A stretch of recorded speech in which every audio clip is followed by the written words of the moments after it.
மிக அன்போடு இந்த வேத பாட நேரத்திற்கு வரவேற்கிறோம். இன்று யாராவது புதிதாக எங்களோடு முதல் முறையாக இணைந்திருந்தால் உங்களுக்கு ஒரு விசேஷித்த வரவேற்பு. இன்று நாங்கள் கற்றுக்கொள்ள போகும் சங்கீதம் ஒரு நம்ப முடியாத சங்கீதம் என்று தான் நாங்கள் சொல்ல வேண்டும். சங்கீதம் 110. இதற்கு ஒரு தலைப்பை கொடுக்க வேண்டும் என்றால் மேசியா யார்? அது ஒரு மிக சுலபமான தலைப்பு. தமிழில் ஒரு பாடலும் ஒரு முறை பாடப்பட்டது, மேசியா இவர் தானோ என்ற தலைப்பில் ஒரு பாட்டு கூட ஒரு காலத்தில் பாடப்பட்டது. இந்த சங்கீதத்தை யார் எழுதியது என்று திட்ட தெளிவாக எங்களுக்கு சொல்லப்பட்டுள்ளது. தாவீது இந்த சங்கீதத்தை எழுதினார். அதை கர்த்தராகிய இயேசு கிறிஸ்து உறுதிப்படுத்தினார். அதே போல் பேதுருவும் அதை உறுதிப்படுத்தினார். அந்த வசனங்களை எல்லாம் எங்களால் எடுத்து காண்பிக்க முடியாது, ஏனென்றால் அப்பொழுது இந்த பாடம் நீடித்து கொண்டு போகும். ஆனால் அவர்கள் அதை உறுதிப்படுத்தினார்கள். தாவீது வரும் மேசியாவை குறித்து ஒரு தீர்க்கதரிசியாக எழுதிய சங்கீதம். எங்களுக்கு தெரியும், தாவீது ஒரு போர் வீரர், அவர் ஒரு மேய்ப்பர், அவர் ஒரு ராஜா. ஆனால் அதே சமயம் நாங்கள் மறந்துவிடக் கூடாது, ஆண்டவர் அவரை ஒரு தீர்க்கதரிசியாகவும் பாவித்தார். அதற்கு ஒரு நல்ல தலை சிறந்த உதாரணம் சங்கீதம் 110. இப்ப இதுதான் நம்ப முடியாத புள்ளி விவரம். இந்த சங்கீதம் 30 முறை புதிய ஏற்பாட்டில் குறிப்பிடப்பட்டுள்ளது. வேற எந்த சங்கீதத்தை பார்க்கிலும் இந்த ஒரு சங்கீதம் 30 முறையாக புதிய ஏற்பாட்டில் குறிப்பிடப்பட்டுள்ளது. அப்பொழுது எங்களுக்கு தெரியும் இந்த சங்கீதத்தின் முக்கியத்துவம். இது ஒரு மிக முக்கியமான சங்கீதம். மேசியா யார் என்பதை உறுதிப்படுத்துவதற்காக இந்த சங்கீதம் எழுதப்பட்டுள்ளது. 7 வசனங்கள் மாத்திரம். இந்த 30 நாங்கள் பிரித்து பார்த்தால் முதலாம் வசனம் 25 முறை புதிய ஏற்பாட்டில் சொல்லப்பட்டுள்ளது, அந்த முதல் வசனம். அதே போல் 4ஆம் வசனம் 5 முறை புதிய ஏற்பாட்டில் குறிப்பிடப்பட்டுள்ளது. எபிரேயர் புத்தகத்தில் இந்த சங்கீதம் 10 முறை குறிப்பிடப்பட்டுள்ளது. திரும்ப சொல்ல போகிறேன், இந்த சங்கீதத்தின் முக்கியத்துவத்தை இந்த புள்ளி விவரங்கள் மூலமாக நீங்கள் கண்டறிய கூடும், மிக மிக எளிதில். இந்த புள்ளி விவரங்களை நீங்கள் உங்களுடைய பைபிள்ல நேரம் கிடைக்கும் பொழுது எழுதி வைத்தால் நல்லது. ஏனென்றால் நீங்கள் இதை மற்றவர்களோடு பகிர்ந்து கொள்ளலாம். மற்றவர்களுக்கு நீங்கள் இந்த சத்தியங்களை எடுத்து சொல்லலாம், இந்த புள்ளி விவரங்களை. இப்பொழுது அடுத்த ஸ்லைடை பார்த்தால், இந்த சங்கீதத்தை நாங்கள் ஆழமாக பார்ப்பதற்கு முன் இந்த சங்கீதத்தில் குறிப்பிடப்பட்டுள்ள 2 முக்கிய நாட்களை நீங்கள் காண வேண்டும். 3ஆம் வசனத்தில் உமது பராக்கிரமத்தின் நாள், 5ஆம் வசனத்தில் உமது கோபத்தின் நாள். இந்த 2 நாட்களும் தெளிவாக இந்த சங்கீதத்தில் எடுத்து சொல்லப்பட்டுள்ளது. இந்த 2 நாட்களை மையமாக வைத்து நாங்கள் எங்கள் தனிப்பட்ட ஜெபங்களிலும் சபை ஜெபங்களிலும் நாங்கள் ஜெபிக்கலாம். உமது பராக்கிரமத்தின் நாள் என்று சொன்னால் ஆண்டவர் தம்முடைய வல்லமையை வெளிப்படுத்தும் நாள். நாங்கள் எல்லாரும் அதற்காக மிக ஆவலாக இருக்கிறோம். ஆண்டவர் தம்முடைய வல்லமையை வெளிப்படுத்த வேண்டும். எங்களுடைய குடும்பத்தில், எங்களுடைய சபையில், எங்களுடைய கிராமத்தில், எங்களுடைய தோட்டத்தில், எங்களுடைய நாட்டில், உலகத்தில் ஆண்டவர் தம்முடைய வல்லமையை வெளிப்படுத்த வேண்டும். வல்லமையான கரத்தை ஆண்டவர் காண்பிக்க வேண்டும். அதே போல் 5ஆம் வசனத்தின்படி ஆண்டவர் தம்முடைய கோபத்தை வெளிப்படுத்த வேண்டும், நியாய தீர்ப்புகள் மூலமாக. அதை நாங்கள் சரித்திரத்தில் கண்டிருக்கிறோம். அதேபோல் எதிர்காலத்தில் ஆண்டவர் தம்முடைய கோபத்தை பெரிய விதத்தில் வெளிப்படுத்த போகிறார். அதை நீங்கள் வெளிப்படுத்தல் புத்தகத்தில் கண்டறிந்து கொள்ளலாம். ஏன் அவருடைய வல்லமையும் கோபமும் வெளிப்படுத்தப்படும்? அநீதி, தீமை முற்றாக ஒழிக்கப்படுவதற்காக. இன்றைய உலகத்தை நீங்கள் எடுத்து பார்த்தால் அநீதி கிடக்கின்றது. எல்லா இடங்களிலும் தீமைகளை வெவ்வேறு உருவங்களில் பார்க்கிறோம். அவையெல்லாம் முற்றிலும் அழிக்கப்பட வேண்டும், இல்லாமலாக்கப்பட வேண்டும். சோ இந்த 2 வசனங்களை வைத்து, இந்த 2 நாட்களை வைத்து நாங்கள் ஜெபிக்க கற்றுக்கொள்ள வேண்டும்.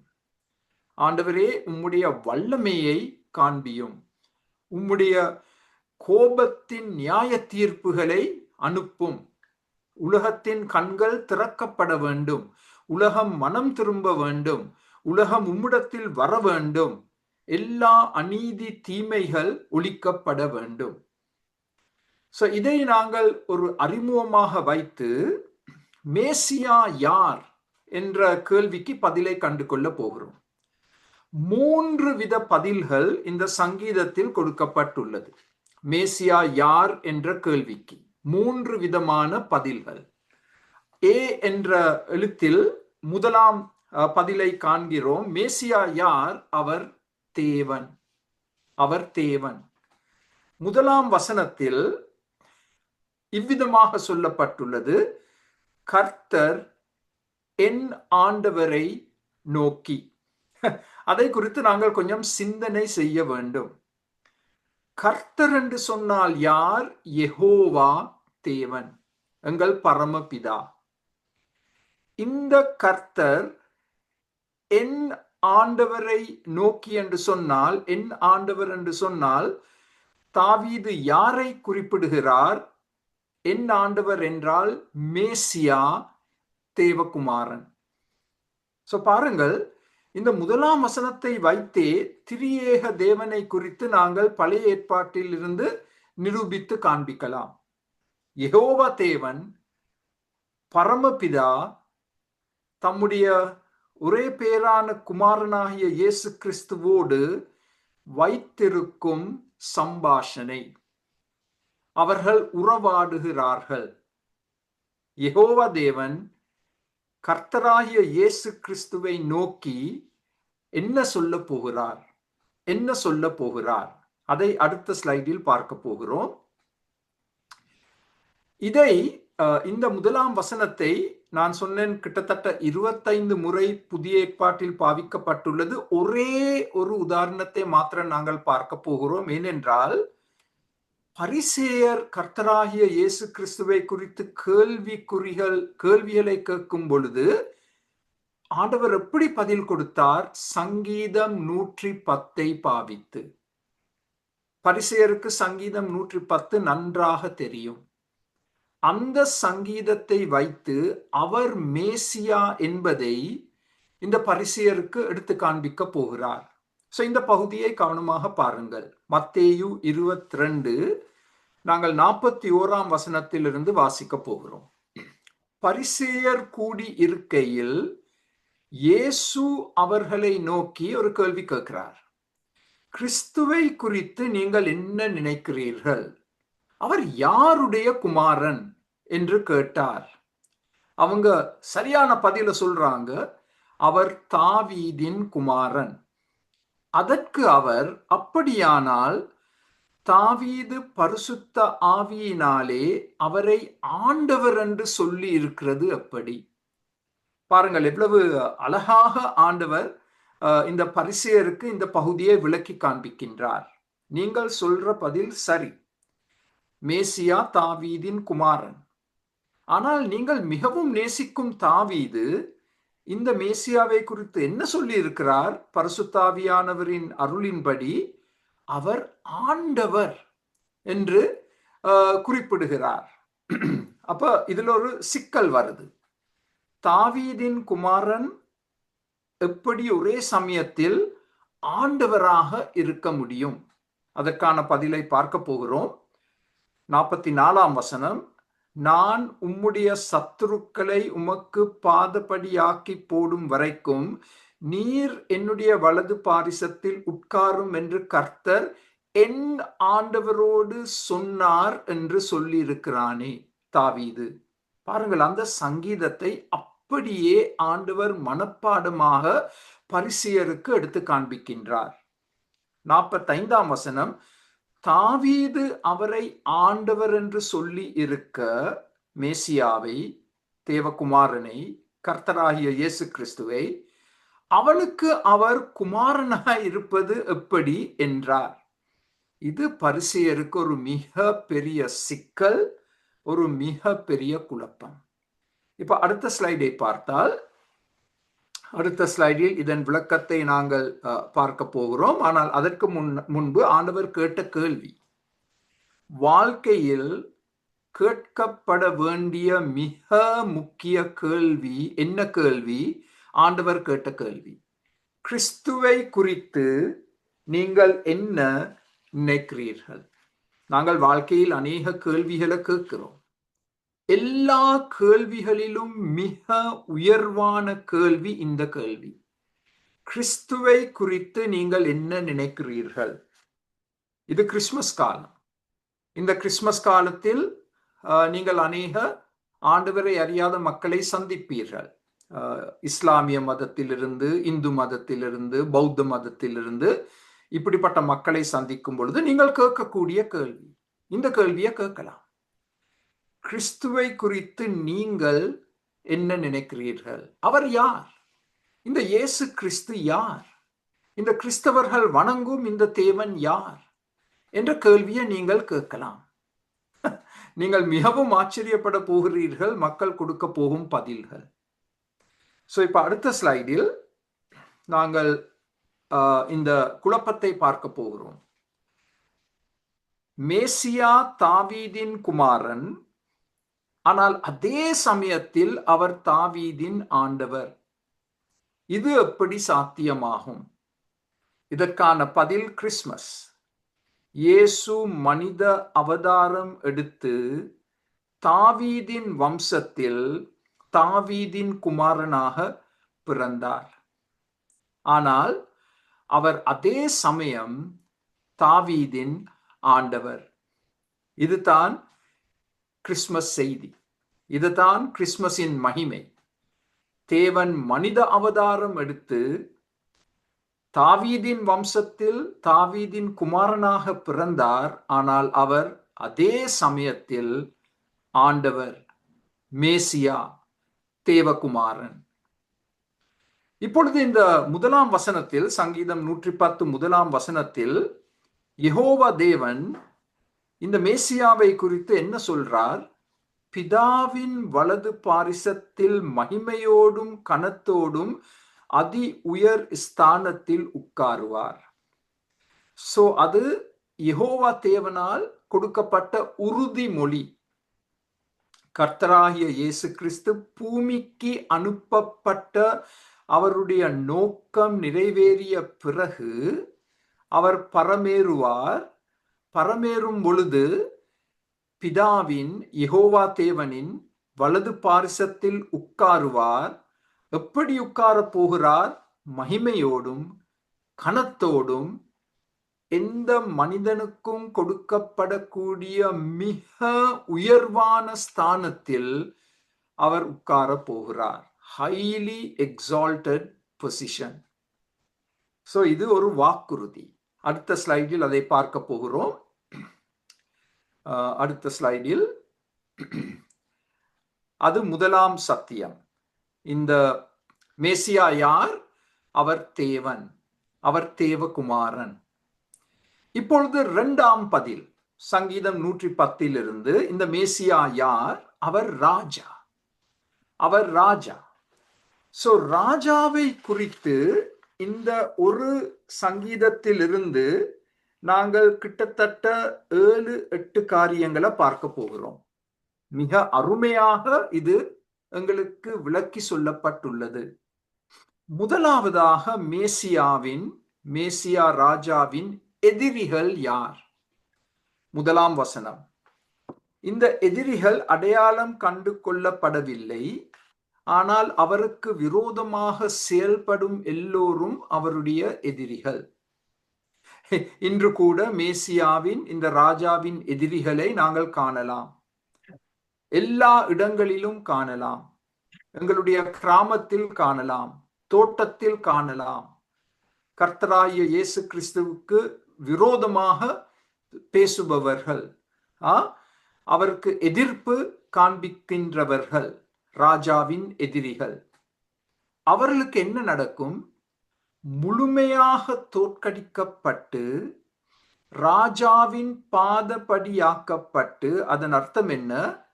இந்த ராஜா தம்முடைய காலை அவர்கள் கழுத்தின் மேல் வைத்து தம்முடைய முழு வெற்றியை வெளியரங்கமாக காண்பிக்க போகிறார். இந்த எதிரிகள் தாழ்வான அடிமைகளின் வேலைகளை செய்ய நியமிக்கப்படுவார்கள்.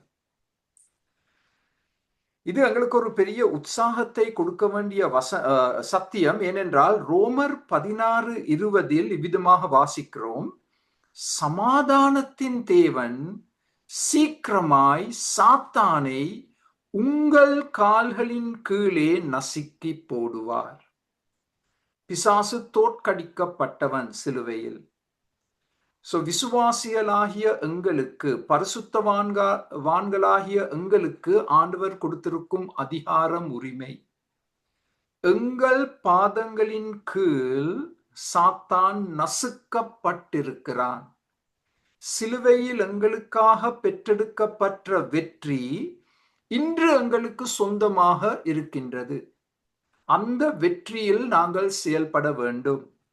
நாங்கள் பிசாசுக்கு பயப்பட அவசியமில்லை.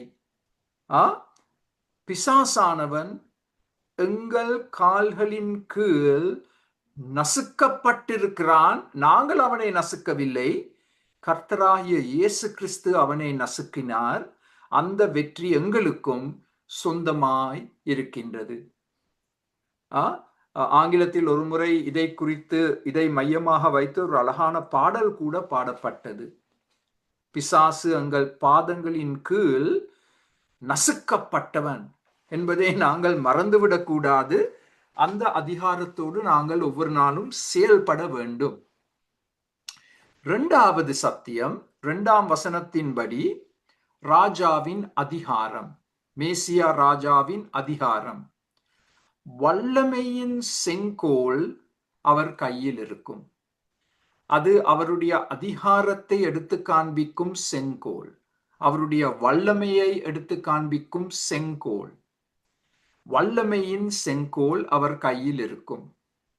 இன்னும் ஒரு விதத்துல சொல்ல போனால், வெளிப்படுத்தல் 19:15 இரும்பு கோலால் அவர்களை அரசாளுவார். அதன் அர்த்தம் என்ன? அவருடைய ராஜ்யத்தில் கலகக்காரருக்கு இடம் இருக்காது. அவருடைய ராஜ்யத்தில் கலகக்காரருக்கு இடமில்லை. அவர்களை, இந்த கலகக்காரரை இரும்பு கோலால் அரசாளுவார். அயன் ராட் ஆங்கிலத்தில்.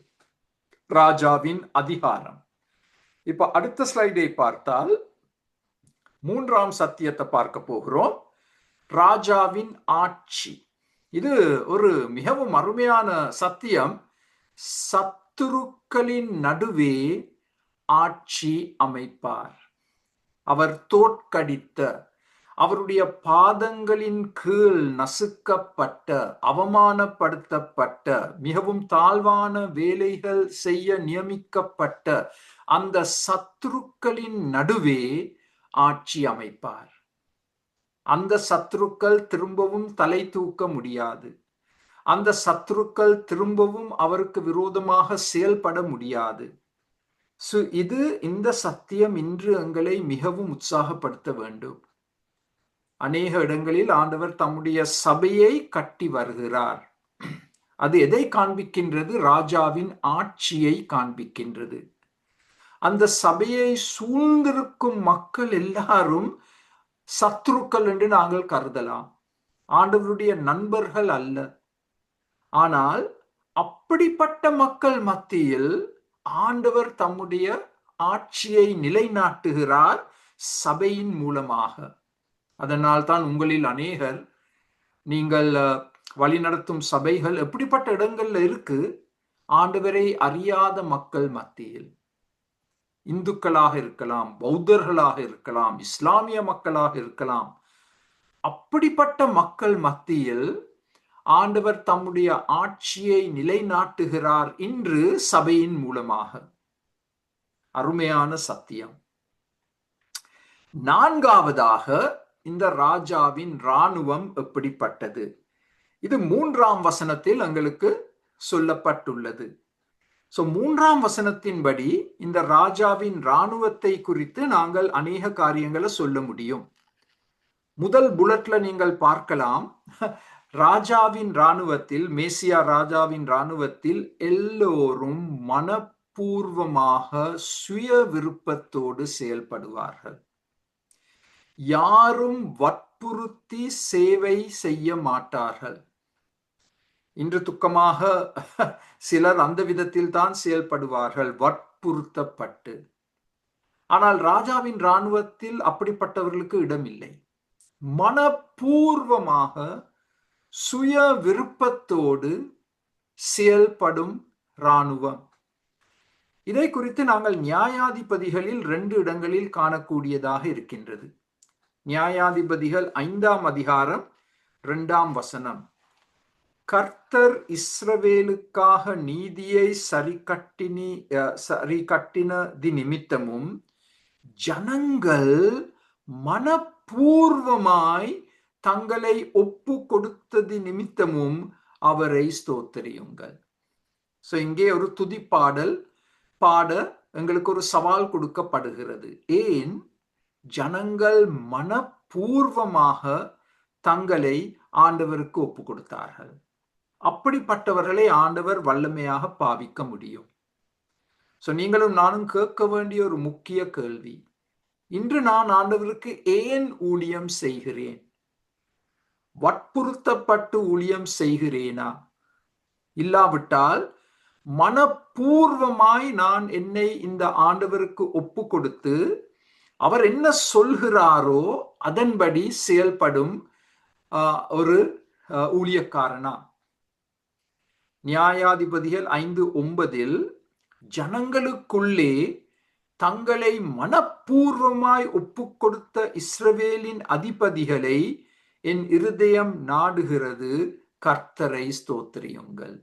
ஆண்டவர் எப்படிப்பட்ட அதிபதிகளை தேடுகிறார் தம்முடைய இராணுவத்தில் செயல்படுவதற்கு?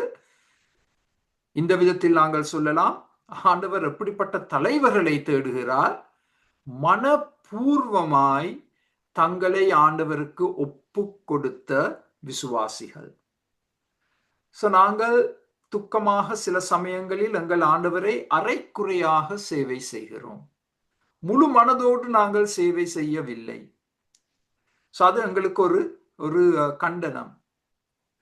ராஜாவின் இராணுவத்தில் எல்லாரும் எப்படி செயல்படுவார்கள்? மனப்பூர்வமாக சுய விருப்பத்தோடு. இப்ப அடுத்த ஸ்லைடை பார்க்க போகிறோம். அதில் தொடர்ச்சியாக இந்த இராணுவத்தில் செயல்படுபவர்கள் எப்படி செயல்பட போகிறார்கள்? துணிவோடு. பயத்திற்கு இடமில்லை. இது ஆண்டவருடைய இராணுவம், மேசியாவின் இராணுவம். அவர்தான் இந்த இராணுவத்துக்கு தலைமத்துவராக இருக்கின்றார். பயப்படுவதற்கு எந்த காரணமும் இல்லை. மாத்திரமல்ல, 3ஆம் புல்லட்டை பார்த்தால் கீழ்ப்படிதலோடு செயல்பட வேண்டும். இந்த இராணுவ தளபதி என்ன கூறுகிறாரோ அதற்கு விரோதமாக நாங்கள் வாக்குவாதத்தில் ஈடுபடாமல் நாங்கள் முழுமையாக கீழ்ப்படிய வேண்டும். இது ஒரு கீழ்ப்படியும் இராணுவம், துணிவோடு இயங்கும் இராணுவம். ஆனால் அடுத்த புல்லட்டை பாருங்கள், பரிசுத்த அலங்காரத்துடன் செயல்படும் இராணுவம். இது எங்களுக்கு மிக மிக முக்கியம். பரிசுத்த அலங்காரத்துடன் செயல்படும் இராணுவம். அதன் அர்த்தம் என்ன?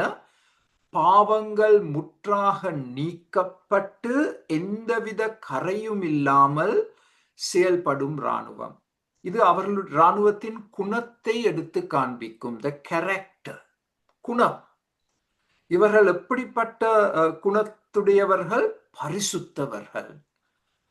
பாவத்தை முற்றாக வெறுத்து அதை தங்கள் வாழ்க்கையிலிருந்து அப்புறப்படுத்தியவர்கள். யோசுவா 7 இஸ்ரவேல் இராணுவத்திற்கு ஒரு தோல்வி. அவர்கள் நினைத்தார்கள் இந்த சிறிய ஆயி பட்டணத்தை மிக எளிதில் கைப்பற்றிக் கொள்ளலாம் என்று. ஆனால் படுதோல்வி அடைந்தார்கள். அப்போ யோசுவா மிகவும் துக்கப்பட்டு கவலைப்பட்டு நிலத்தில் விழுந்து அவர் ஜெபிக்க ஆரம்பித்தார். அப்பொழுது ஆண்டவர் கொடுத்த பதில், இஸ்ரவேலர் பாவம் செய்தார்கள், நான் அவர்களுக்கு கட்டளை இட்ட என் உடன்படிக்கையை மீறினார்கள், சாபத்திடானதில் எடுத்துக்கொண்டதும் களவு செய்ததும் வஞ்சித்ததும் தங்கள் பண்டன பாடியலுக்குள்ளே வைத்ததும் உண்டே. ஆண்டவர் தெளிவா பதில் கொடுக்கிறார். தோல்விக்கு காரணம் என்ன? பரிசுத்தம். ஆண்டவர் சபித்த எந்த பொருளையும் இஸ்ரவேல் இராணுவம் தங்களுக்கு சொந்தமாக்கி கொள்ள முடியாது. ஆனால் ஆகான் என்பவன் ஏதோ ஒரு அழகான வஸ்திரத்தை பார்த்து, தங்கம் நகையை பார்த்து அவன் மதிமயங்கி சபிக்கப்பட்ட அந்த உடைகளையும் ஆபரணங்களையும் அவன் எடுத்துக்கொண்டு போய் தன்னுடைய அந்த கூடாரத்தில் ஒளித்து வைத்திருந்தான். பாருங்கள், பாவிக்கப்பட்ட வார்த்தைகள். சபிக்கப்பட்டதை எடுத்தார்கள், களவு செய்தார்கள், வஞ்சித்தார்கள். 3 பாவங்கள் சுட்டிக்காட்டப்பட்டுள்ளது. அதை எடுத்தார்கள், சபிக்கப்பட்டதை எடுத்தார்கள், களவு செய்தார்கள், வஞ்சித்தார்கள். அப்ப ஆண்டவர் தண்டனை கொடுத்தார். ஆகானுடைய முழு குடும்பமும் அழிக்கப்பட்டது. ஏன்? இராணுவத்தில் பாவம் காணப்பட்டது. இராணுவத்தில் பாவம் காணப்பட்டது. புதிய ஏற்பாட்டை பார்த்தால் இவ்விதமாக வாசிக்கின்றோம். 2 கொரிந்தியர் 7:1 இப்படிப்பட்ட அருமையான வாக்குத்தத்தங்கள் நமக்கு உண்டாயிருக்கிறபடியினால் பிரியமானவர்களே, இப்ப பாருங்கள், மாம்சத்திலும் ஆவியிலும் உண்டான எல்லா அசூசியும் நீங்க நம்மை சுத்திகரித்து கொண்டு பரிசுத்தமாக்குதலை தேவ பயத்தோடே பூர்ணப்படுத்த கடவும். இன்று ஆண்டவருடைய இராணுவத்தில் நீங்களும் நானும் சேர வேண்டும் என்றால் ஒரு மிக முக்கிய குணாதிசயம் எங்களிடத்தில் காணப்பட வேண்டும். அதுதான் பரிசுத்தம். நாங்கள் 2 விதத்தில் பாவம் செய்கிறோம். மாம்சத்தில் பாவம் செய்கிறோம், ஆவியில் பாவம் செய்கிறோம். நாங்கள் இந்த பாவங்களுக்காக பொறுப்பெடுத்து, இந்த பாவங்களை அறிக்கை செய்து, இந்த பாவங்களை அகற்றிவிட்டு வெறுத்து நாங்கள் தேவ பயத்தோடு பரிசுத்தமாக்குதலை பூர்ணப்படுத்த வேண்டும். பரிசுத்தத்திற்கு எப்பொழுதும் முதலிடம் கொடுக்கப்பட வேண்டும். பரிசுத்தத்திற்கு. இப்ப அடுத்த ஸ்லைடில் பார்க்க போகிறோம். 1 பேதுரு 2:2 பேதுரு கூறுகிறார், சகல துர்க்குணத்தையும் சகலவித கபடத்தையும் வஞ்சகங்களையும் பொறாமைகளையும் சகலவித புறங்கூறுதலையும் ஒழித்து விட்டு. எனக்கு இந்த வேதத்தில் இருக்கும் அருமை என்ன என்றால், பட்டியல் கொடுக்கப்படுகிறது.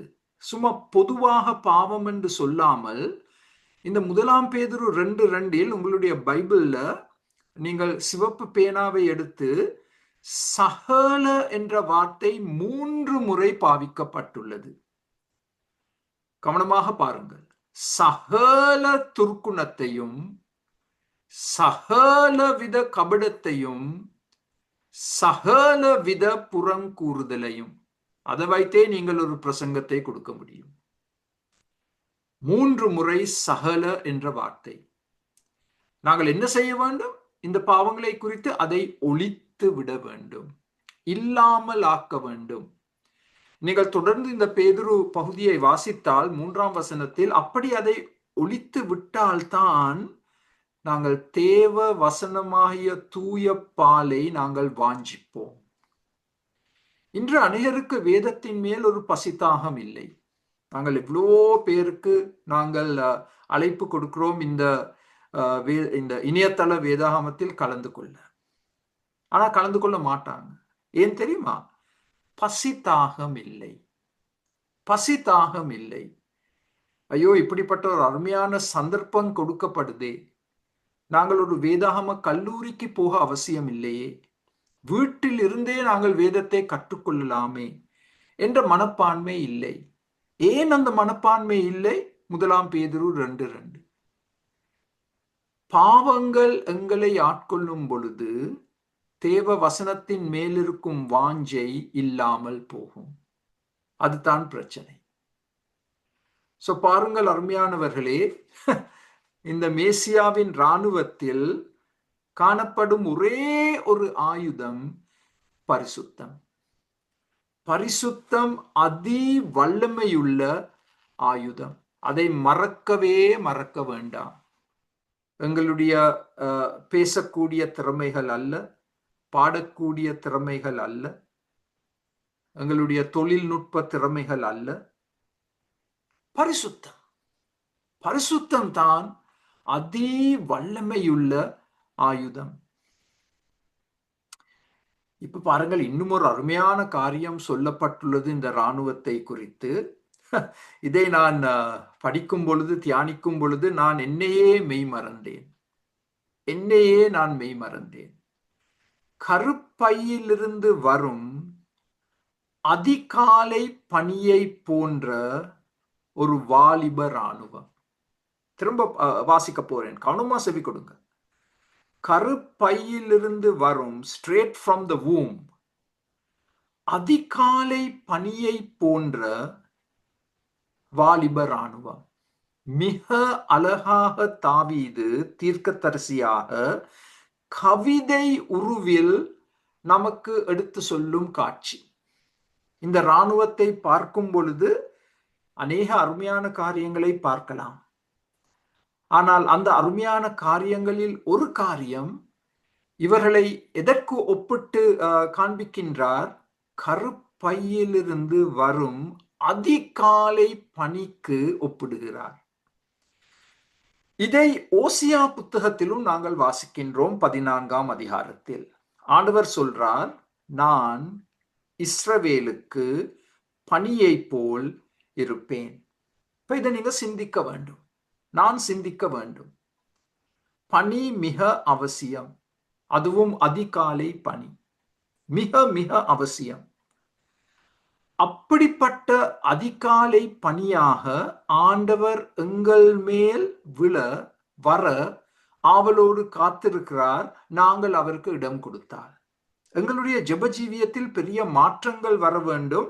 நாங்கள் வேதத்தை கற்றுக்கொள்ளும் பொழுது நாங்கள் பொதுவாக சொல்லும் ஜெபங்களை பார்க்கிலும் வேதத்தை நாங்கள் கற்று அறிந்து உணர்ந்து அதன் மூலமாக நாங்கள் பெறும் நன்மைகளை வைத்து நாங்கள் செய்யும் ஜெபம். ஸோ அடுத்த ஸ்லைடில் நாங்கள் உங்களுக்கு காண்பிக்க போகிறோம் 10 ஜெபங்கள். 10 ஜெபங்கள் இந்த படத்தில் நீங்கள் பார்க்கலாம். கருப்பையிலிருந்து வரும் அதிகாலை பனி இந்த புல்லின் மேல் விழுந்திருக்கிறது, பளிங்குகளாக காணப்படுகிறது. ஒரு மிக அருமையான காட்சி, எங்கள் கண்களை கவரும் காட்சி. நாங்கள் எப்படி ஜெபிக்க கற்றுக்கொள்ள வேண்டும்? அதிகாலை பனியை போல் என்மேல் இறங்கும் என் தேவனே. இப்படி ஜெபிப்பதாக நாங்கள் யாரையும் கேட்டதில்லை.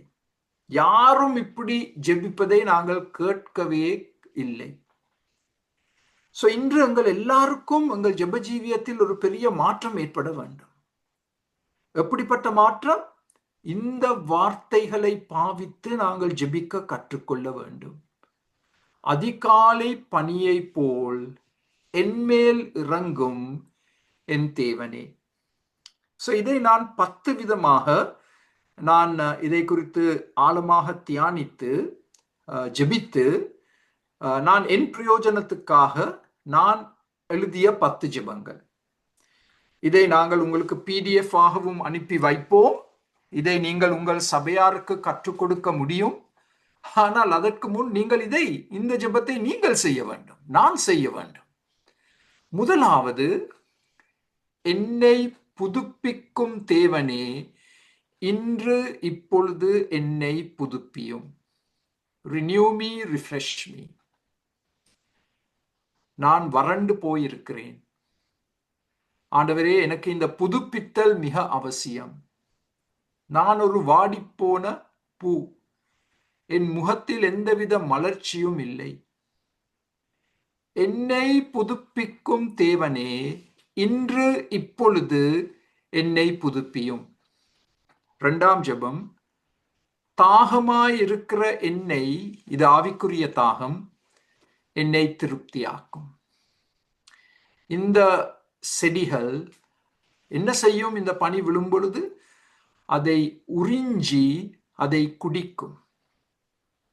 அதேபோல் தாகமாக இருக்கும் என் உள்ளம் என் தேவனால் அனுப்பப்படும் இந்த பனியினால் திருப்தி அடைய வேண்டும். 3வது, எனக்கு பசுமையை, செழிப்பை தாரும். இந்த பனி விழுகிறபடியால் இந்த தாவரங்கள், இந்த செடிகள், இந்த புல் பசுமையாக காணப்படும், செழிப்படையும். அதே போல் ஆண்டவரே, எனக்கு இந்த பசுமையை தாரும், செழிப்பை தாரும். நான் தவறாமல் ஒவ்வொரு நாளும் ஜெபிக்கும் ஒரு ஜெபம் இந்த ஜெபம் தான். Oh God, give me freshness. Freshness, எனக்கு ஒரு பசுமையை தாரும். அதை மக்கள் அவதானிக்க வேண்டும். அது 3ஆம் ஜெபம். அடுத்த ஸ்லைடில் 4ஆம் ஜெபத்தை பார்க்க போகிறோம். எனக்கு கவர்ச்சியை கொடுத்து என்னை பிரகாசிக்க பண்ணும். பனி விழுந்த தாவரங்களை பார்க்கும் பொழுது ஏற்கனவே சொல்லிவிட்டேன், நாங்கள் அதற்கு கவரப்படுகிறோம். அதன் பக்கத்துல போகிறோம், அதை நாங்கள் தடவி பார்க்கிறோம். அந்த தண்ணியை எடுத்து நாங்கள் எங்கள் முகத்தில் நாங்கள் பாவிக்கிறோம், முகத்துக்கு குளிர்ச்சியை கொடுப்பதற்கு. எனக்கு கவர்ச்சியை கொடுத்து என்னை பிரகாசிக்க பண்ணும். 5வது, இந்த அதிகாலை பனி என்மேல் விழும் பொழுது எனக்கு புது பெலன் கொடுக்கப்படும். நான் மிகவும் ஒரு பலவீனமுள்ள நிலைமையில் காணப்படுகிறேன். ஆனால் இந்த பனியின் மூலமாக எனக்கு ஒரு புது பெலன் கொடுக்கப்படுகிறது. இன்றைய தினத்துக்கான சவால்களை எதிர்கொள்வதற்கு, கடமைகளை பூர்த்தி செய்வதற்கு இந்த புது பெலன் எனக்கு எவ்வளவு அவசியம். 6வது, இந்த அதிகாலை பனியின் மூலமாக தாவரங்களுக்கு மாத்திரமல்ல, தாவரங்கள் மூலமாக எங்களுக்கு ஒரு ஆரோக்கியம் வருகிறது. எனக்கு ஆரோக்கியத்தை தாரும் ஆண்டவரே. நான் வியாதிப்பட்டிருக்கிறேன், என்னுடைய உள்ளத்தில் நான் வியாதிப்பட்டிருக்கிறேன். நான் பிழையான சிந்தனைகளை சிந்திக்கிறேன். உம்முடைய வசனத்தின்படி சிந்திக்காமல் நான் உலகத்தார் எப்படி சிந்திக்கிறாங்களோ அப்படி சிந்திக்கிறேன். ஆண்டவரே, இந்த அதிகாலை பனியை போல் என்மேல் நீர் விழுந்து எனக்கு ஒரு ஆரோக்கியத்தை தாரும். காயப்பட்ட என்னுடைய உள்ளத்தை சுகமாக்கும். இதை சங்கீதம் 109 நாங்கள் படித்தோம். 7வது, என்னை உற்சாகப்படுத்தும். இந்த பனி என்மேல் விழுவதின் மூலமாக எனக்கு புது பெலன் மாத்திரமல்ல, எனக்கு ஒரு புது உற்சாகம் வருகிறது. ஆண்டவருக்காக எழுந்து நிற்க, ஆண்டவருக்காக ஊழியம் செய்ய, மற்றவர்களை உற்சாகப்படுத்த, மற்றவர்களை இப்படிப்பட்ட வேத பாடங்களுக்கு அழைப்பதற்கு ஆண்டவர் எங்களுக்கு ஒரு புது உற்சாகத்தை கொடுப்பார் இந்த அதிகாலை பனி எங்கள் மேல் விழும் பொழுது. 8வது, இந்த அதிகாலை பனி எங்களை போஷிக்கும். இந்த பனி தாவரங்கள் மேல் விழாவிட்டால் அந்த தாவரங்களுக்கு வேண்டிய அந்த போஷிப்பு கிடைக்காது, அந்த தாவரங்கள் மறிக்கும்.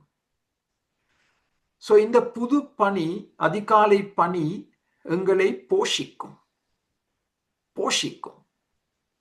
9வது, எனக்கு புது வளர்ச்சியை தாரும். இந்த அதிகாலை பனி விழும் பொழுது புது புது கிளைகள் வளர ஆரம்பிக்கும், புது புது இலைகள் வர ஆரம்பிக்கும், பூக்கள் வர ஆரம்பிக்கும்.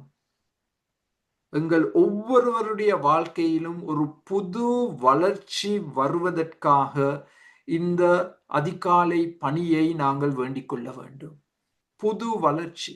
நாங்கள் எல்லாம் வளர வேண்டிய எவ்வளவோ இடங்கள் இருக்கு எங்களுடைய தனிப்பட்ட வாழ்க்கையில். 10வது, இதை நாங்கள் அந்த முந்தைய குறிப்பிலும் பார்த்தோம், எனக்கு பனியை போன்ற தூய்மையை தாரும். பனிக்கு ஒப்பான, அதிகாலை பனிக்கு ஒப்பான தூய்மையை நாங்கள் எங்கும் பார்க்க முடியாது. சோ ஆண்டவர் எங்கள் மேல் அதிகாலை பனியாக விழும் பொழுது எங்களை அறியாமலே எங்கள் வாழ்க்கையில் ஒரு தூய்மை காணப்படும்.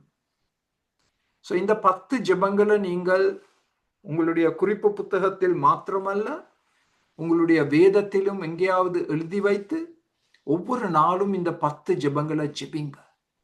உங்களுக்காக ஜெபிங்க, குடும்பத்துக்காக ஜெபிங்க, சபைக்காக ஜெபிங்க. வேதத்தின் அடிப்படையில் செய்யப்படும் ஜெபங்களுக்கு ஆண்டவர் பதில் கொடுக்கவே கொடுப்பார். புதுவிதமாக ஜெபிக்க கற்றுக்கொள்ள வேண்டும். இது உங்களுக்கு ஒரு மிக அருமையான உதாரணம், எனக்கு ஒரு மிக அருமையான உதாரணம்.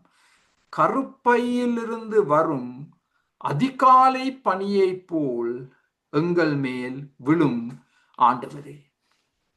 இப்ப அடுத்த ஸ்லைடில் நாங்கள் பார்க்க போகிறோம். அடுத்த ஸ்லைட்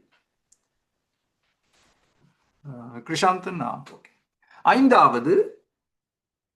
5ஆம் வசனத்தின்படி ராஜாவின் வெற்றிகள். இந்த ராஜாவின் வெற்றிகள் 5ஆம் வசனத்தின்படி எதிர்ப்பு காண்பிக்கும் எல்லா சத்துருக்களையும் வீழ்த்துவார், வெட்டுவார், நிர்மூலமாக்குவார். இந்த வார்த்தைகளை வாசிக்கும் பொழுது எங்களுக்கு கொஞ்சம் கூச்சல் வருது. எங்கள் ராஜா அன்பின் ராஜா அல்லவா? அவர் இப்படிப்பட்ட காரியங்களை செய்வாரா? வீழ்த்துவார், வெட்டுவார், நிர்மூலமாக்குவார். ஆனால் பாருங்கள், முக்கியமான குறிப்பு, ஆனால் அதை செய்வதற்கு முன் மனம் திரும்ப சந்தர்ப்பம் கொடுக்கப்படும். அங்கே நாங்கள் ராஜாவின் பாசத்தை பார்க்கலாம், இரக்கத்தை பார்க்கலாம். சங்கீதம் 2:5, அப்பொழுது அவர், அதாவது மேசியா, தமது கோபத்திலே எதிரிகளோடு பேசி தமது உக்கிரத்திலே அவர்களை கலங்க பண்ணுவார். பாருங்கள் எவ்வளவு அருமையாக சொல்லப்பட்டுள்ளது, அவர்களோடு பேசி. இந்த நியாய தீர்ப்பு விழுவதற்கு முன் இந்த மேசியா எதிரிகளோடு பேசுவார், மனம் கலங்க வைப்பார், மனம் திரும்ப சந்தர்ப்பம் கொடுப்பார். சங்கீதம் 2:12, குமாரன் கோபம் கொள்ளாமல், அதுதான் மேசியா, குமாரன் கோபம் கொள்ளாமலும் நீங்கள் வழியிலே அழியாமலும் இருக்கும்படி வெட்டப்படுவதற்கு முன் அவரை முத்தம் செய்யுங்கள். கொஞ்ச காலத்திலே அவருடைய கோபம் பற்றி எரியும், அவரை அண்டிக் கொள்கிற யாவரும் பாக்கியவான்கள். இப்ப பாருங்கள், எதிரிகள் பாக்கியவான்களாக மாற்றமடைய முடியும். கவனமாக கேளுங்க. எதிரிகள் பாக்கியவான்களாக மாற்றமடைய முடியும். எப்படி? சங்கீதம் 2:12, மேசியாவுக்கு முத்தம் செய்ய வேண்டும். முத்தம் செய்ய வேண்டும் என்றால் ஒரு அன்பு உறவுக்குள் வர வேண்டும். அன்பு உறவுக்குள் வர வேண்டும். அப்படிப்பட்ட அன்பின் உறவுக்குள் வந்தால் அவர்கள் ஆசீர்வதிக்கப்படுவார்கள். சோ நாங்கள் இந்த சங்கீதம் 110:5ஆம் வசனத்தை படிக்கும் பொழுது அதை எதோடு ஒப்பிட வேண்டும்? இன்னும் ஒரு மேசியா சங்கீதத்தோடு ஒப்பிட வேண்டும். அதுதான் சங்கீதம் 2. அங்கே மனம் திரும்புவதற்கு சந்தர்ப்பம் கொடுக்கப்படுகிறது. வெட்டப்படுவதற்கு முன் மனம் திரும்ப ஒரு கடைசி தருணம் கொடுக்கப்படுகிறது. அது எங்கள் எல்லாருக்கும் கொடுக்கப்படுகிறது. மனம் திரும்புதலின் கதவு எப்பொழுதும் திறந்து வைக்கப்பட்டிருக்கு. ஆண்டவர் அதை ஒருபோதும் பூட்ட மாட்டார். நாங்கள் மனம் திரும்பினால் எங்களுக்கு வாழ்வு உண்டு. மனம் திரும்பினால் எங்களுக்கு ஆசீர்வாதம் உண்டு. அந்த கதவை ஆண்டவர் பூட்டவே மாட்டார். இப்ப அடுத்த ஸ்லைடை பார்த்தால் சங்கீதம் 21:9, உமது கோபத்தின் காலத்திலே அவர்களை அக்கினி சூளையாக்கி போடுவீர், கர்த்தர் தமது கோபத்திலே அவர்களை அழிப்பார், அக்கினி அவர்களை பட்சிக்கும். அதை குறித்த சந்தேகம் இல்லை. ஒரு அழிவு நேரம் வரும். யோபு 20 அவருடைய கோபத்தின் நாளிலே, அதை நாங்கள் எங்களுடைய அறிமுகத்தில் படித்தோம், கோபத்தின் நாள் அவைகள் கரைந்து போகும், எல்லா எதிரிகளும் கரைந்து போவார்கள். ஏசாயா 13 2 வசனங்கள், இதோ தேசத்தை பாழாக்கி அதன் பாவிகளை அதிலிருந்து அழிப்பதற்காக கர்த்தருடைய நாள் கடூரமும் மூர்க்கமும் உக்கிர கோபமுமாய் வருகிறது. கர்த்தருடைய நாள், வல்லமையின் நாள், நியாய தீர்ப்பு நாள் வந்து கொண்டிருக்கு. அந்த தினத்திலிருந்து யாரும் தப்பித்துக் கொள்ள முடியாது. ஏசாயா 13:13, இது நிமித்தம் சேனைகளின் கர்த்தருடைய உக்கிரத்தினால், அவருடைய கடும் கோபத்தின் நாளிலே பூமி தன்னிடத்தை விட்டு நீங்கும்படி வானத்தை அதிர பண்ணுவேன். இதையெல்லாம் நாங்கள் வெளிப்படுத்தல் புத்தகத்திலும் வாசிக்கின்றோம். இந்த வார்த்தைகளை, கடும் கோபத்தின் நாள், கர்த்தருடைய நாள், அந்த நாளை நாங்கள் நோக்கி மிக விரைவாக பிரயாணித்துக் கொண்டிருக்கிறோம். ஆனால் இது கிருபையின் நாள், மனம் திரும்புதலின் நாள். இப்ப அடுத்த ஸ்லைடில்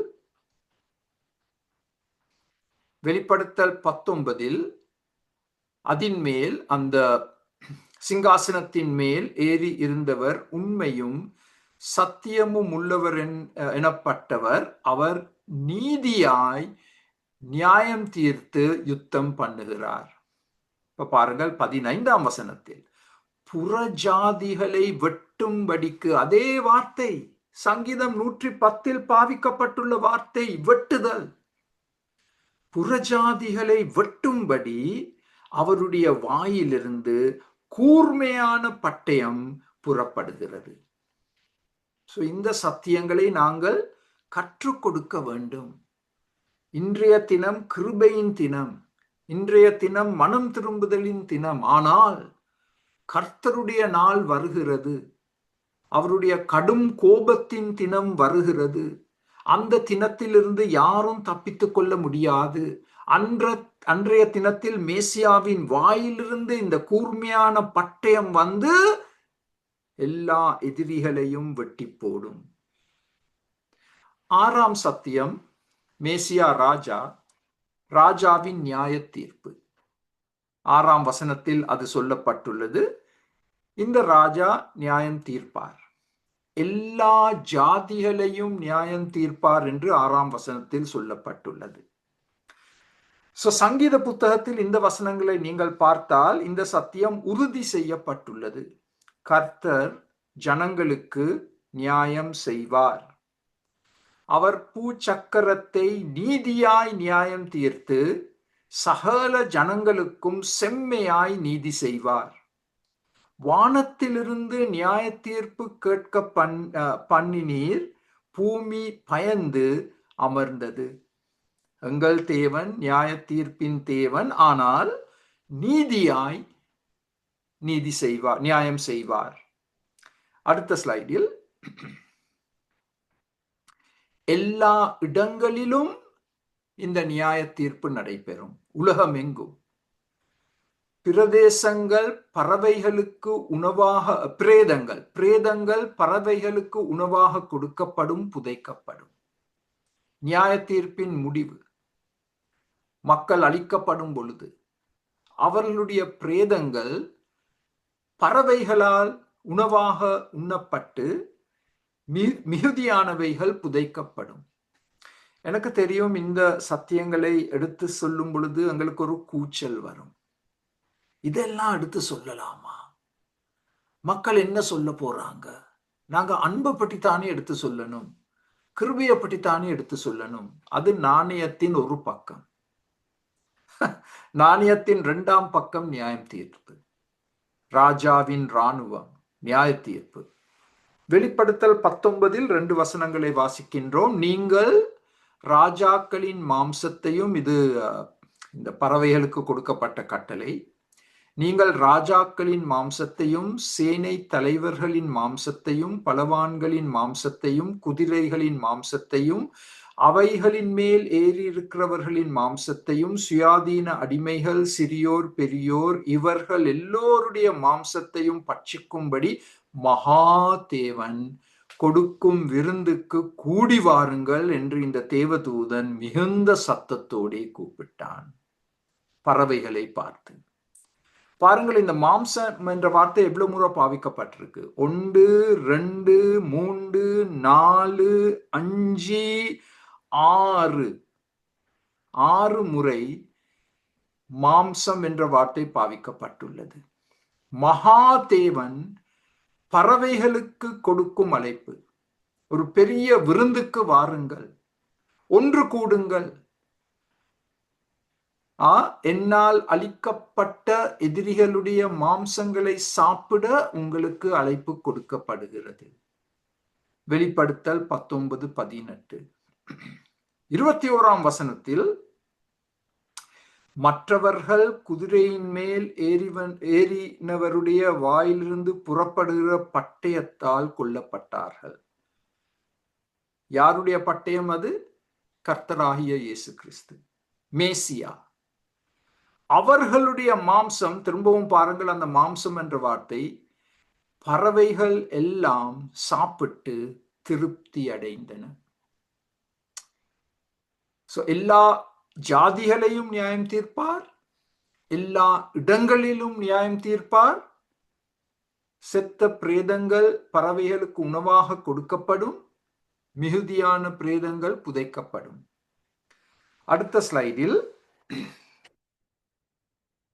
உலகமெங்கும் இருக்கிற தலைவர்களை இந்த ராஜா நொறுக்கி போடுவார். தலைவர்களை நொறுக்கி போட்டால் அந்த இராணுவம் சிதறடிக்கப்படும். தலைவர்களை முதல் அடையாளம் கண்டு கொண்டு அவர்களை இல்லாமல் ஆக்கினால் அந்த இராணுவம் தானாகவே சிதறடையும். இப்ப 7ஆவதாக பார்க்க போகிறோம், ராஜாவின் வேட்டையாடுதல். ராஜா புத்துணர்வு பெறப்போகிறார். இந்த மேசியா ராஜா, 7ஆம் வசனம், யாரும் தப்பித்துக் கொள்ளாத படிக்கு எல்லா எதிரிகளையும் இந்த ராஜா துரத்தி அவர்களை கைப்பற்றுவார். அவர் இந்த எதிரிகளை துரத்தும் பொழுது அவருக்கு களைப்பு ஏற்படும். அப்ப அவர் என்ன செய்ய போறார்? வழியிலுள்ள நதிகளின் நீரை குடித்து தாகத்தை தீர்த்து புதுப்பெலன் பெற்று தொடர்ச்சியாக எதிரிகளை துரத்தி கைப்பற்றுவார். அது 7ஆம் சத்தியம். ராஜாவின் வேட்டையாடுதல், தண்ணீர் குடிப்பதின் மூலமாக புத்துணர்வு பெறுதல். 8ஆவதாக 7ஆம் வசனத்தில், அது கடைசி வசனம், ராஜா கணம் பெறுவார். கணம் பெறுவார் என்ன சொல்லப்பட்டிருக்கு? 7ஆம் வசனத்தின் இறுதியில், அவருடைய தலை மாபெரும் வெற்றியில் உயர்த்தப்பட்டிருக்கும். தலை தூக்கப்பட்ட நிலைமையில் காணப்படும். எங்களுக்கு பெருமை, நாங்கள் ஒரு சாதனையை செய்து எங்களுக்கு பெருமை வரும் பொழுது நாங்கள் எங்களை அறியாமலே எங்களுடைய தலையை தூக்குகிறோம். எங்களுக்கு ஒரு வெட்கம் இல்லை, அவமானம் இல்லை, எதையோ நாங்கள் சாதித்தோம், அதனால் தலை தூக்கக்கூடிய நிலைமை. அதே போல் இந்த ராஜா கணம் பெறுவார், அவர் தலை உயர்த்தப்பட்டிருக்கும். சங்கீதம் 27 இவ்விதமாக வாசிக்கின்றோம், இப்பொழுது என் தலை என்னை சுற்றிலும் இருக்கிற என் சத்துருக்களுக்கு மேலாக உயர்த்தப்படும். இதுதான் அருமை. ஒரு சங்கீதத்தை இன்னும் ஒரு சங்கீதத்தோடு ஒப்பிட்டு பார்த்து வேதத்தை படிப்பது. சங்கீதம் 27 இது உறுதி செய்யப்பட்டிருக்கிறது. இந்த ராஜாவின் தலை தூக்கப்படும், உயர்த்தப்பட்டிருக்கும். இப்ப அடுத்த ஸ்லைட். இந்த மேசியா தேவன் என்று பார்த்தோம், இந்த மேசியா ராஜா என்று பார்த்தோம். இப்பொழுது இறுதியாக இந்த மேசியா நித்திய ஆசாரியர். எனக்கு நீங்கள் தயவு செய்து இன்னும் மேலதிகமாக 5 நிமிஷத்தை கொடுக்க வேண்டும் இந்த பாடத்தை முழுமையாக முடிப்பதற்கு. பொறுமையாக இன்னும் 5 நிமிஷத்தை கொடுத்தால் இதை நாங்கள் முடிக்கலாம். மேசியா நித்திய ஆசாரியர் 4ஆம் வசனத்தின்படி இதை யெகோவா தேவன் ஆணையிட்டார். ஆணையிட்ட இந்த நோக்கத்திலிருந்து யெகோவா தேவன் மனம் மாற மாட்டார், அதில் உறுதியாய் இருப்பார். இந்த நித்திய ஆசாரியரின் விசேஷித்த தன்மை என்ன? ஆரோனின் ஆசாரிய முறைமையின்படி அல்ல, ஒழுங்கின்படி அல்ல, ஆனால் மெல்கிசேதேக்கின் முறைமையின்படி ஒழுங்கின்படி வரும் இந்த மேசிய ஆசாரியர். நாங்கள் என்ற வார்த்தையை பாவிக்க போறோம் மெல்கிசேதேக்கை அடையாளம் கண்டு கொள்வதற்கு. இந்த சரித்திரம் எங்களுக்கு ஆதியாகமம் 14ஆம் அதிகாரத்தில் கொடுக்கப்பட்டுள்ளது. ஆபிரகாம் ஒரு யுத்தத்திற்கு பிறகு மிகவும் களைப்படைந்த நேரத்தில் பிரயாணித்துக் கொண்டிருக்கும் பொழுது மெல்கிசேதேக் அவரை சந்தித்தார். சந்தித்து நடைபெற்ற சம்பவங்கள். இதை நான் மிகவும் சுருக்கமாக சொல்ல போகிறேன். நீங்கள் இதை இன்னும் ஆழமாக படிக்கலாம். அடுத்த ஸ்லைடை பார்ப்போம். அடுத்த ஸ்லைடில் நாங்கள் உங்களுக்கு அந்த வசனங்களை கொடுத்திருக்கிறோம். ஆதியாகமம் 14 18ஆம் வசனத்திலிருந்து 20 வசனம் வரைக்கும். இப்ப இதை நாங்கள் சுருக்கி சொல்வோம். மெல்கிசேதேக் உன்னதமான தேவனின் ஆசாரியன். இவருக்கு ஆரோனின் அந்த ஆசாரிய ஒழுங்குக்கும் எந்தவித சம்பந்தம் இல்லை. இவர் முற்றிலும் வித்தியாசமானவர். மாத்திரமல்ல, இந்த மெல்கிசேதேக் நீதியின் ராஜா, சமாதானத்தின் ராஜா என்று அழைக்கப்படுகிறார். 2 தலைப்புகள், ஆசாரியன், ராஜா, ஒரே நேரத்தில் ஒன்றாக செயல்பட்ட ஒரே மர்ம மனிதர் இந்த மெல்கிசேதேக். அவருக்கு 2 பட்டங்கள் கொடுக்கப்பட்டிருந்தது. தேவனின் ஆசாரியன், அதே சமயத்தில் நீதியின் ராஜா, சமாதானத்தின் ராஜா. இப்படிப்பட்ட இன்னும் ஒரு நபரை நாங்கள் வேதத்தில் காண முடியாது. அதனால்தான் நாங்கள் அவரை ஒரு மர்ம நபராக கருதுகிறோம். அடுத்த ஸ்லைடை பார்ப்போம். அடுத்த ஸ்லைடில் இந்த மெல்கிசேதேக் களைப்படைந்த ஆபிரகாமுக்கு அப்பம் திராட்சை ரசத்தை கொடுத்தார். மெல்கிசேதேக் ஆபிரகாமை ஆசீர்வதித்தார். ஆபிரகாம் தன் நன்றியை தெரிவிப்பதற்காக இந்த மெல்கிசேதேக்குக்கு தசம பாகம் கொடுத்தான். இதிலிருந்து நாங்கள் கற்றுக்கொள்ளக்கூடிய பாடம் என்ன? நித்திய ஆசாரியராகிய இயேசு மேசியா நம்மை போஷிப்பார்.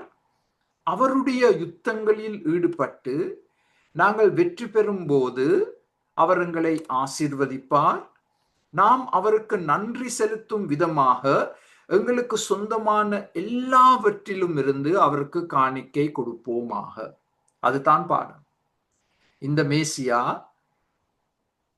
நித்திய ஆசாரியர். அடுத்த ஸ்லைடில் இந்த சங்கீதம் 110 நாங்கள் இந்த விதமாக சுருக்கி சொல்ல முடியும். எங்கள் மேசியா தேவன், அவரை வணங்குவோம், ஆராதிப்போம். எங்கள் மேசியா ராஜா, அவருக்கு இணங்கி கீழ்ப்படிவோம். எங்கள் மேசியா பரம இரக்கமும் உண்மையும் உள்ள பிரதான ஆசாரியர். அது எபிரேயர் 2:17 சொல்லப்பட்டுள்ளது. எபிரேயர் 4:14 இவ்விதமாக சொல்லப்பட்டுள்ளது: பரலோகத்திற்கு போன தேவகுமாரனாகிய இயேசு என்னும் மகா பிரதான ஆசாரியர் நமக்கு இருக்கிறார்.